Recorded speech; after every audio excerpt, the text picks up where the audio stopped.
Hello, welcome to my YouTube channel that doesn't really make much sense and doesn't have any type of theme, but we're here, coming to you at 11:45 at night in real time of trying to put a baby to sleep because her bedtime's usually midnight to 12:30. That's just when she goes to sleep. And I just wanted to talk to you guys about this beautiful little thing called postpartum depression and everything that goes along with it, because it's nothing to be ashamed about. It's not. Normal depression isn't either. It's a way of healing. The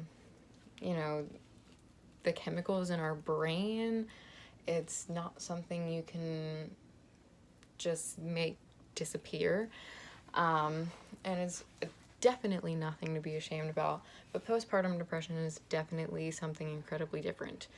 When you're pregnant, after birth, come on. I created this thing in my body. I grew it for 9 months, incubated it, made every little skin cell, vein, all those things. It's weird, huh? So when I first, right before I had my baby, at like my first doctor's appointment, I weighed 125 pounds. And up until I started marching band in high school, I weighed 95 pounds. And I never weighed a pound over that. The 3 weeks prior to marching band and school starting, not prior to, but like those 3 weeks of marching band camp and everything, I went up to 120 pounds. So I gained 25 pounds in 3 weeks. And I stayed pretty much solidly at that size and weight all throughout high school. I gained about 10 pounds after high school, so I weighed about 135, right up until I got pregnant, and then I dropped down to about 125 because of eating appetite changes and whatnot, all that good stuff, by my first doctor's appointment. So that's kind of about where my body weight has been for the last 6 years. So while you're pregnant, you've got all of these hormones pulsing through your body, through your brain, everything. It almost completely changes you as a human being. And as someone who's never really been affected that strongly by like PMSing or anything like that, that hormone change was incredibly hard. So crazily hard. And I remember before I even found out I was pregnant, I was listening to like heavy metal in my car after work because I would just get so angry, and I would just like scream in my car and just let everything out because it needed to. And I had no idea why, and I thought I was PMSing, and that definitely was not the case. But yeah, so pregnancy hormones are a whole crazy thing. But after you have a baby, after you've carried this life in your stomach for 9 months, and it's actually out of your body, everything changes in such a different way. And every woman experiences postpartum depression in a different way. And some don't experience it at all, but so many women do. And it's such a taboo topic. And I wanted to bring a little bit of light to what it is or what it can be, and make, you know, make women feel more comfortable about it, but also just educate other people about it, because, you know, my boyfriend knew absolutely nothing about it until I started explaining everything, and he was like, wow, yeah, that sounds like you've got that. And I was like, yeah, no doubt. So postpartum depression is a really, really vast number of feelings and everything. But when you look up postpartum depression, one of the biggest symptoms for it, I'm sorry, this is a horrible angle. She like needs me to be standing and I cannot sit down or she'll scream. But anyways, one of the top symptoms that you get when you search postpartum depression or anything like that is a disassociation with your child. And I never felt that. When I was pregnant, I felt more of that because I was like, I couldn't put, you know, a face to it. I was like, I can't really fathom that there's like a whole little baby inside of me, and I kind of didn't make that connection until I had my baby, and then I was like, wow, yeah, you're really here, and you're really real, and you're really cute, and I would do anything for you. So in my brain, I was like, I definitely don't have postpartum depression because I love my child. I will do anything for my child. I will be there for her every second, until I realized that I wasn't disassociating with my child. I was disassociating, that's a hard word, with everyone else and everything else. I couldn't figure out my life at all. Every scenario I came up with was like, nope, that's not gonna work, because I'm not gonna be around my baby every minute of every day. And that no one talks about that end of the postpartum depression spectrum. And I don't understand why, because it took me so long to just face the fact that all the feelings that I'm feeling is like, that's part of the reason. And that was just so hard because, you know, I went to school and I had a job and everything before I became pregnant, and I finished my semester of school. I found out that I was pregnant right before the semester started, and I didn't tell anyone until a few months in, and I just pushed my way through it. I finished all of my music classes that I had to take. I still have a lot of gen eds left. But like, I made it through so much of school, and I was going to work all at the same time, and I was doing so much. And the second that a child came into the picture, I was like, I can't ever be away for that long. I don't know how I would ever do it. And I started talking to other women and asking like when they went back to work, how often they were at work and everything. And I would flip back and forth between, do I want to get a job or do I want to go back to school? Because it doesn't seem like an option for me right now to do both. I've been a stay-at-home mom for 4 months now, a little bit over actually, because I obviously didn't work up to like my 40-week gestation period. And being in the house for that long is really, really hard, and it really takes a toll on you. And everything just would not fit together in my mind. I could not figure out how I was going to spend any amount of time away from my child. And I just, after going 4 months, I went even longer without playing my instrument. I hadn't played since May, so that's June, July, August, September, October, November, December, and January. Wow, holy crap, that's 8 months that I literally didn't play my instrument at all. And going that long was so insanely hard. Oh my gosh, it was so hard. And I finally got to a breaking point the other day where I was like, I need to get back into something.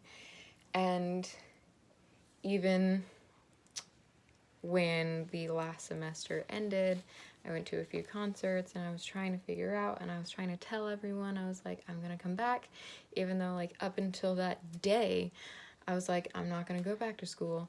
I'm gonna get a job. I'm just gonna work. We're gonna buy a house. We're gonna do all these things that parents should do. And the second that I set foot into that auditorium, should I call it an auditorium? Whatever. And I saw that stage and I saw everyone else on it, and they were creating beautiful music. I knew I didn't want to be away from that stuff for so long, but I literally just kept pushing it further and further into my brain and pushing out every little scenario that could go wrong, and making myself feel so bad about it, about spending any time away from my child, because, you know, I would forget all the little stuff. Not forget, I would miss all the little stuff. I would miss all of her firsts, and, you know, I just didn't want to be away from her. Hi, do you want to be in the video? You're so tired.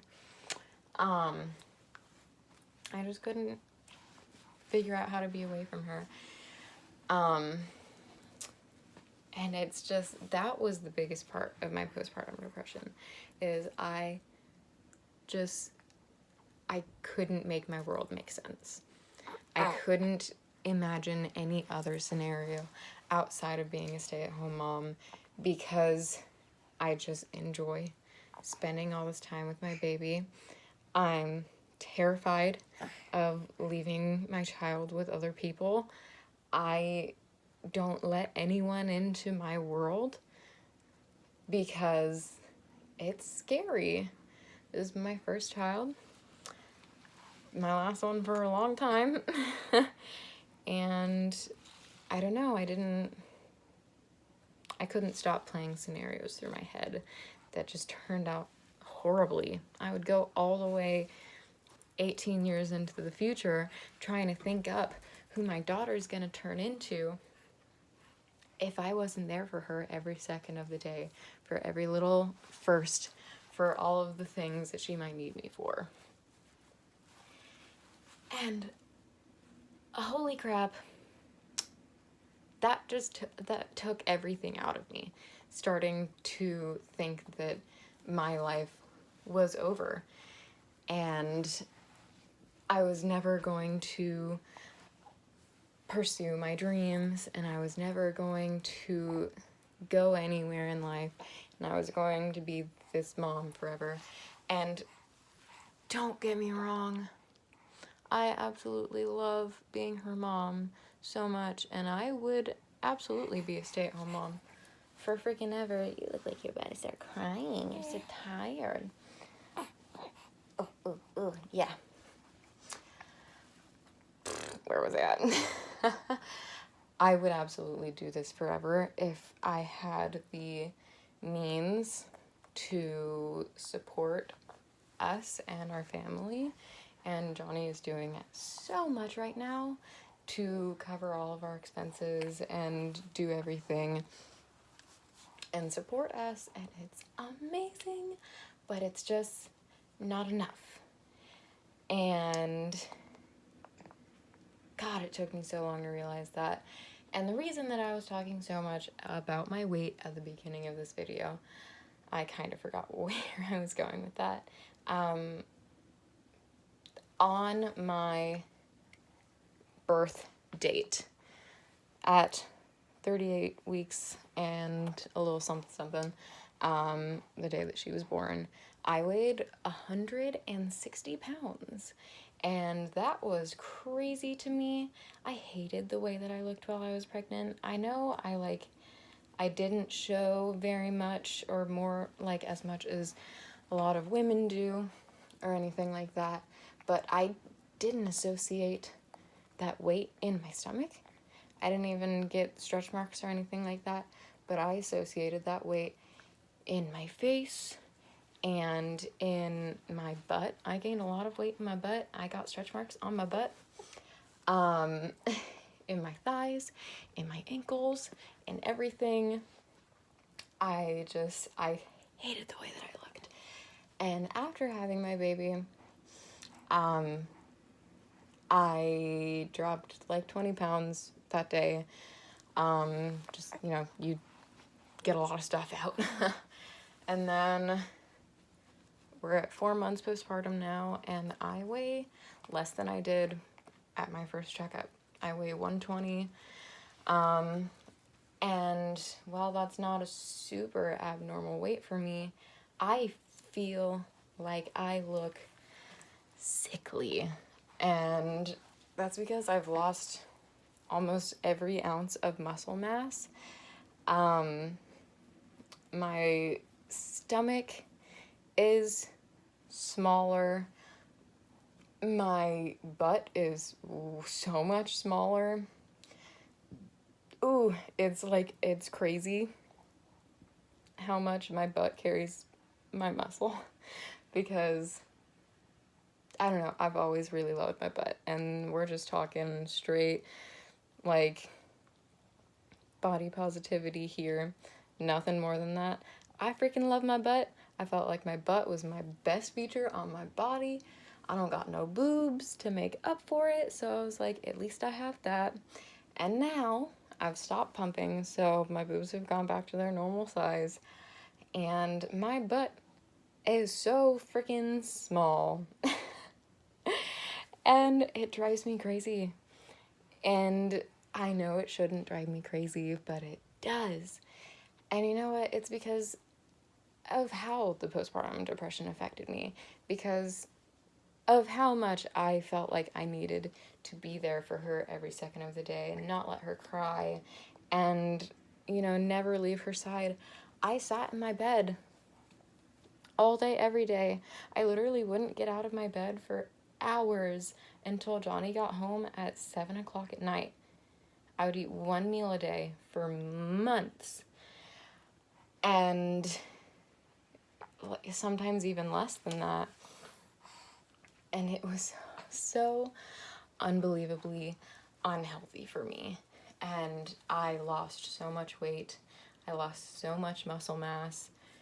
And it was in such an unhealthy way. And every time I see a woman who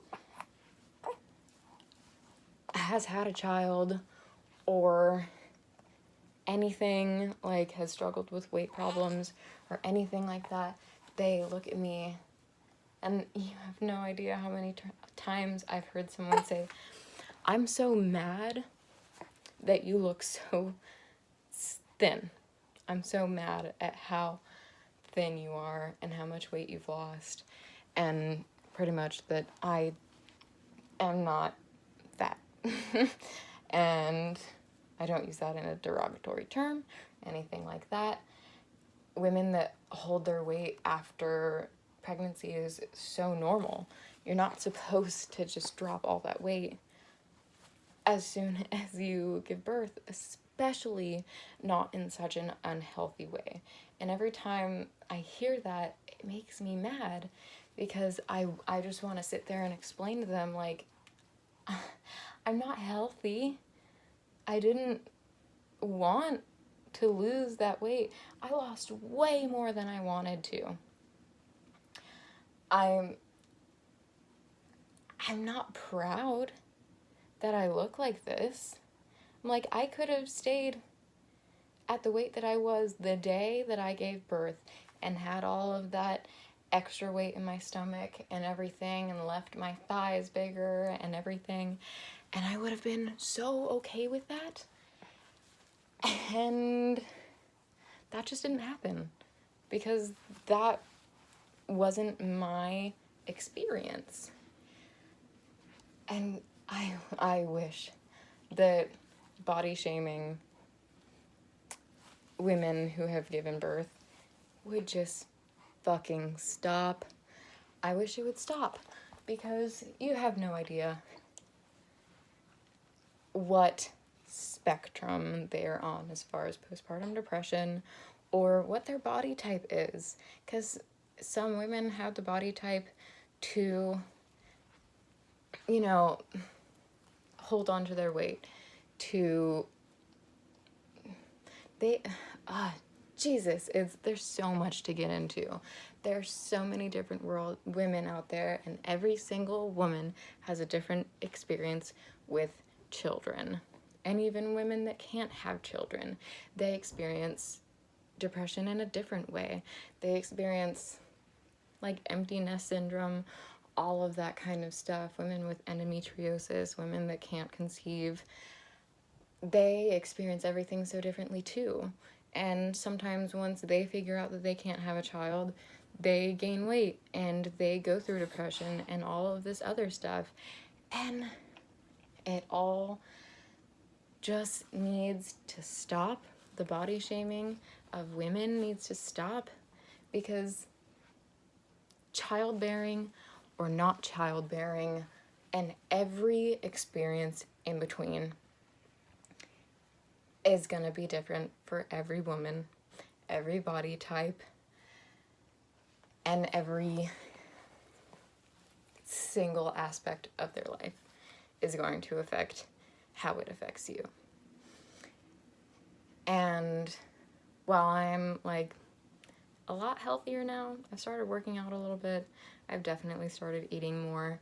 I've come to terms with my postpartum depression. I've done more research and found out that it's not just like the desire to abandon your child, like, and any woman who feels that, it's okay too.